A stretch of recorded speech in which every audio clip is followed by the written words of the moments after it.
حضرت وہب ابن منبہ رحمتullah تعالی علیہ فرماتے بنی اسرائیل کے اندر ایک بادشاہ بڑا ظالم تھا، اس نے محل تعمیر کرنا شروع کر لیا، محل بن رہا ہے، محل کے بیچ ایک جھونپڑی آ گئی، کٹیا ایک بوڑھی عورت کی۔ بادشاہ نے اس بی بی سے کہا کہ یہ کٹیا یہ جھونپڑی دے دو، میرے محل کا نقشہ خراب ہوتا ہے۔ بوڑھی کہنے لگی میں بیوہ بھی ہوں بے اولاد بھی ہوں، جب میں بیاہ کے یہاں آئی تھی تو میرے ابا نے کہا تھا بیٹی تیرا جنازہ نکلنا چاہیے، چلو میں پکا ہوا پھال لوں، تھوڑا وقت رہ گیا ہے، مر جاؤں گی تو تمہارا ہی ہے، میرا کون سا قبالی وارث ہے، چلو زندگی کی جو سانسیں رہ گئی ہیں مجھے یہاں گزار لینے دو۔ بوڑھی منت کرنے لگی، بادشاہ نے کہا نہیں نہیں تو پیسے لے اور ہمیں خالی کر کے دے جھونپڑی۔ بادشاہ اصرار کیا تو بوڑھی کہنے لگی نہیں میں نہیں دوں گی، اپنے گھر کے اندر بیٹھ گئی۔ یوں سمجھ لیجئے کہ بلڈوزر تیار کر کے چھپا دیا گیا، 2 4 5 سپاہی کھڑے کر دیے کہ بوڑھی نے کو ساری زندگی گھر میں تو نہیں نہ بیٹھنا، نکلنا تو ہے نا باہر، جب نکلے نا تو فوراً اس کا مکان گرا دو، 2 4 5 10 مستری اکٹھے لگاؤ، دیوار بنا دو، طرح قبضے ہوتے۔ بوڑھی کچھ دیر تو چمٹی رہی گھر کے ساتھ، پھر اس کو نکلنا بھی تھا، جب اس نے سمجھا کہ امن ہو گیا ہے پھر وہ بوڑھی باہر نکلی، اور جب وہ گئی باہر چند گھنٹوں کے بعد واپس آئی تو جھونپڑی گری ہوئی تھی، گھر کی چھت کے تن کے ہواؤں کے ساتھ بکھرے ہوئے تھے، نیا مکان بن گیا۔ وہب ابن منبہ علیہ رحمہ فرماتے اس بی بی نے جو دعا مانگی تو عرش فرش ہلنے لگے، زمین کانپنے لگی۔ اس بی بی نے لفظ پتہ کیا ادا کیے، کہنے لگی اے اللہ میں تو موجود نہیں تھی، تو بتا تو کہاں تھا؟ اللہ میں تو نہیں تھی۔ زینب کی اماں بھی پوچھتی اللہ میں تو نہیں تھی،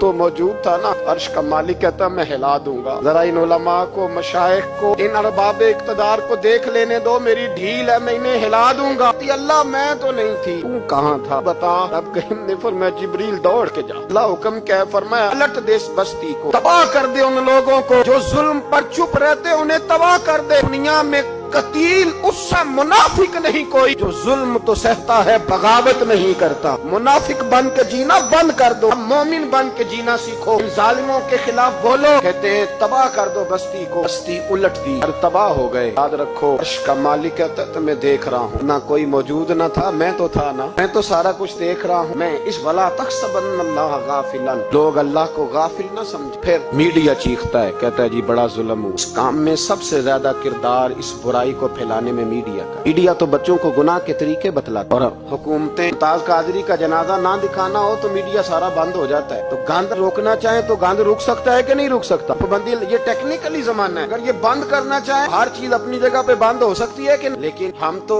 روئیں گے نا، فیس بک پہ تصویر لگائیں گے زینب کے ساتھ ظلم ہوا، تو تیری تو امام والی دکان پہ گندی فوٹو لگی ہوئی ہے، تو موبائل میں سارا گند ہے۔ اس گند کی ترویج و اشاعت میں تو میں اور آپ شامل ہوتے جا رہے ہیں، اسی سے تو لوگوں کے جذبات ابھرتے ہیں۔ باجی کہتے ہیں مجھے اعتبار ہے بیٹی پہ، یہ کیا بات ہوئی؟ اعتبار کس کو کہتے ہیں؟ حضرت جنید بغدادی رحمت اللہ تعالی علیہ نابینا صحابی ہیں عبداللہ ابن مکتوم رضی اللہ تعالی، وہ آئے ہیں، نبی پاک صلی اللہ علیہ وسلم نے فرمایا عائشہ پردہ کر، تیرے گھر میں بسنے والی بی بی سید عائشہ سے بھی پاک ہے، تیری بیٹی حضرت عائشہ صدیقہ سے بھی زیادہ حرمت والی ہے۔ نبی پاک نے فرمایا عائشہ پردہ کرو، حضور وہ نابینا ہے، میں تمہیں تو نظر آ رہا ہے نا، تیرا اعتبار یہاں سے بھی زیادہ بڑھ گیا۔ حضرت جنید بغدادی سے کہا حضور میں قرآن شریف پڑھا دے، آپ نے فرمایا درمیان میں عورتیں پردہ ڈالیں پھر پڑھاؤں گا۔ کہا حضور قرآن پاک ہی پڑھانا ہے؟ حضرت جنید فرمانے لگے پڑھانے والے حسن بصری ہو اور پڑھنے والی رابعہ بصری ہو، درمیان میں قرآن پڑھا ہو، پھر بھی میں انہیں بغیر پردے کے پڑھنے کی اجازت نہیں دیتا۔ یہاں تو حال ہی کوئی نہیں، اس گند کو روز پرموٹ کرتے ہو، نوجوانوں کے جذبات بکھرتے ہیں اور بپھرتے ہیں، اور پھر اس کے بعد کہتے ہو کہ آگ نہ لگے، یہ کیسے ہو سکتا ہے؟ تم نے خود آگ لگائی ہے چمن میں اپنے، بے سبب گردش ایام کو الزام نہ دو، تم نے خود نور کا ظلمت سے کیا ہے سودار کے توہین سحر شام کو الزام نہ دو، جب تک یہ گند رہے گا فحاشی اور عریانی رہے گی۔ انڈیا کے اندر زیادتی کے واقعات زیادہ ہیں پاکستان کی نسبت، کیوں؟